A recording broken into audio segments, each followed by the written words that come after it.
If you're experiencing a billing hold on your YouTube account, it can be frustrating. Follow these steps to quickly resolve the issue. Step 1. Check payment method. Before filing a refund or dispute, use the shrok.com link in the description to open the refund dispute deadline calculator and confirm your deadline. Step 2. Update payment information.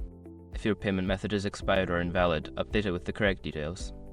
Add a new credit or debit card if necessary. Step 3. Review account status. Check for any notifications or alerts on your account that may indicate why the billing hold is in place. Address any issues mentioned. Step 4. Contact support. If the hold persists, reach out to YouTube support for assistance. Provide them with details about the issue and any error messages you may have received. Step 5. Wait for confirmation.